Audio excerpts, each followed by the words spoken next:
Your streetlights are burning taxpayer money in broad daylight. You've seen it countless times. Streetlights glowing at noon, wasting energy and draining city budgets. But what if your street lighting could actually think? Smart street lighting uses sensors and AI to automatically adjust brightness based on real conditions. When it's sunny, they dim down or turn off completely. When it's dark or cloudy, they brighten up.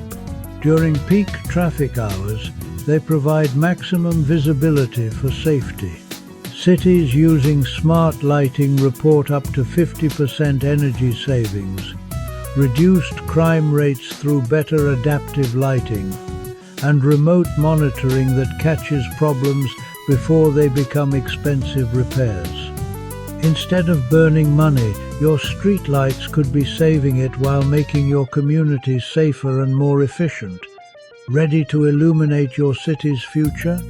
Visit www.moc1solutions.net for more information.